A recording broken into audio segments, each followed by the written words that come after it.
Wait until you hear this. Traptendo.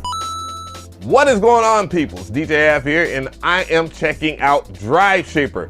Finally, yes! It is a multi-band distortion module for the Shaperbox VST plugin for both Windows and Mac.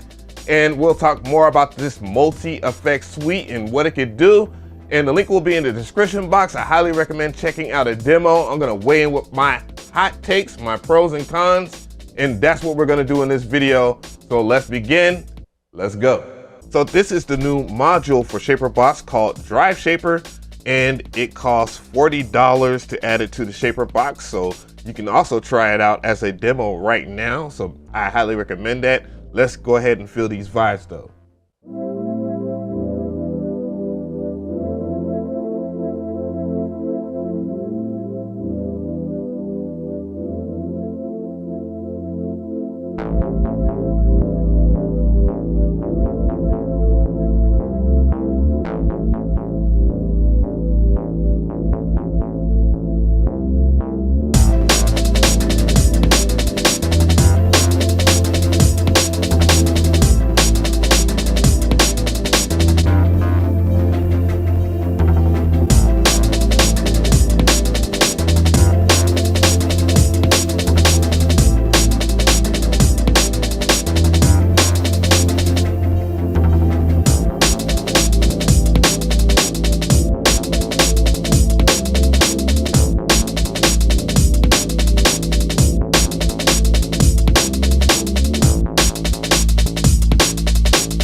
So what I want to do here is talk about this bass. I'm going to lower the volume on it so I can talk over it a little bit. And if I was to play it without Shaperbox, this is what you would get.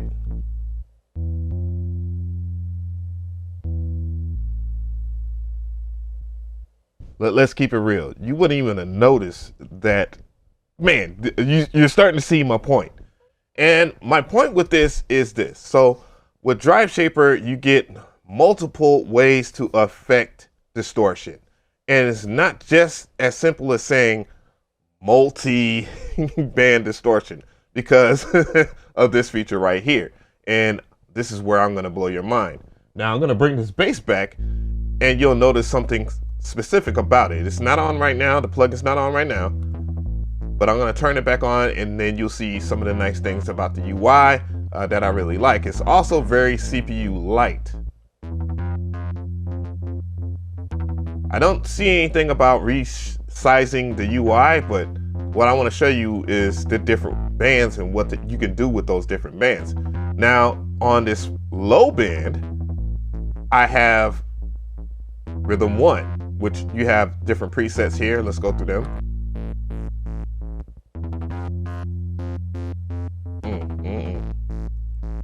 Yeah, let's turn that up a little bit. So you'll see some of the things that you can really do as far as messing with the bands here. And when I first saw the video initially about DriveShaper, I wasn't really impressed because the main thing is I was like, well, okay, it's a multi-band distortion, and it's not that simple. Like as far as putting in different automation, you can draw different automation, you can, of course, even through presets or just going through it on your own, you can affect it by adding nodes in on this timeline. And on this grid here, you have different ways where you can bring it out so you can actually see it. You can do different things as far as, well, one thing I want to point out that I really like about this plugin is that it tells you what you need to know right here in this area. So if I was to highlight a parameter, like I could delete all points because I didn't like the points here.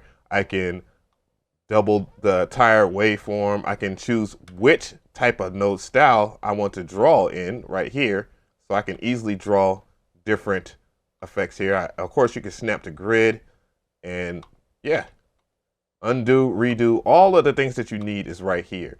Flip vertically, and let's hear that. If I need to resize this, and I can solo the bands here. Of course, it's on the high end band, and I think it would make sense if I was to go right here into the lower frequencies. And yeah.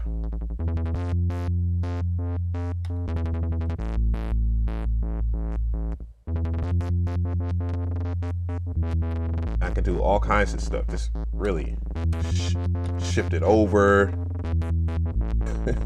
You know, I don't like it. I can undo it. I can delete everything again. Start with another preset here. I can parallel the sound, which is important in certain cases. I can choose either beats to lock it into BPM or do hertz, which will sound all kinds of nuts. Get a little volume.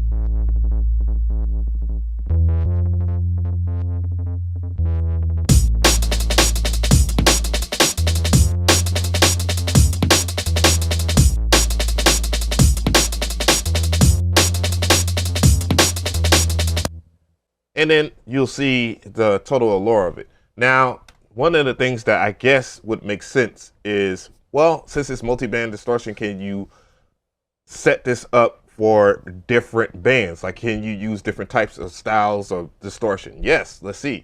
Boom, I can have hard square right here. I can have skew fold in the mids. I can go to the highs, soft clip the highs or whatever. And yes, you can shift the bands. So yeah, you get all the immediate attention that you would want as far as shifting it over. Again, $40 and you have this versus other ones. And I'll get into that into a separate video here. So let's go ahead and hear what we got. Solo.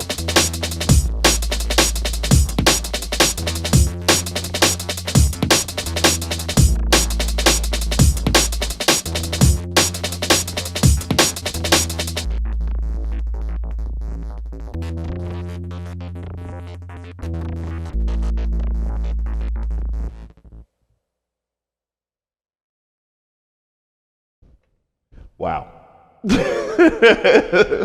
Whoa. So with that, I will leave that into your imagination here. Also, I do want to show you guys, because there's a lot of people that will ask me this. Can you do dry wet per band? And the answer is yes. And you can also smooth. So you can have everything transition when you're drawing your LFOs smoother or right on time, 0 snap. So that is a thing.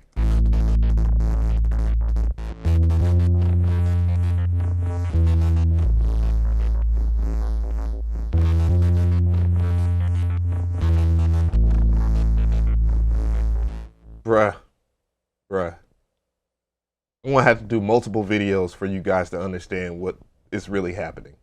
It is what it is. So, tell me how you feel about this video. I definitely want to hear from you guys in the comment section. It's time for those pros and cons. So, the first thing I want to point out is that there are a few multi-band distortion plugins out there. And what DriveShaper does is very, very unique towards the other ones. Now, if I want to bring up one of them, you already seen the review for Output Thermal. I thought it was pretty damn good for what it is. But a con for that is what? The price. And that's what the pro is for DriveShaper. It is $50. And if you see the price of Shaperbox, you might as well just get that whole entire bundle, because it's still cheaper than Output Thermal. Fabfilter's Saturn 2, another multi-band distortion plugin, costs as much as Thermal. So then you see where I'm getting at with this. And man, if I would have known, trust me, I wouldn't have paid that $300 for both of those. Another pro is that it excels in modulation and movement And then other options that you get if you have Shaperbox2. It is a great addition that a lot of people will probably overlook because they might already have such tools, but this brings a lot more to the table with the way that you can modulate and free draw your modulation. And you can see it on the screen, and that's another pro for that is the UI, very simple and sweet, and then the CPU usage isn't through the roof like Output Thermal. I think the biggest pro is this right here, that it works on both Windows and Mac OS. And that's very good because Grossbeat does not work on MacBook. Like if you had a VST version and you was wanting to get into Ableton Live or any other DAW, Logic Pro X, guess what? Now you have something relevant to something like a Grossbeat that will work beyond what Grossbeat offers in the first place. And that's very huge. Trust me when I say that. Do I give this the stamp of approval? Well, absolutely. I would say about 90%, oh yeah.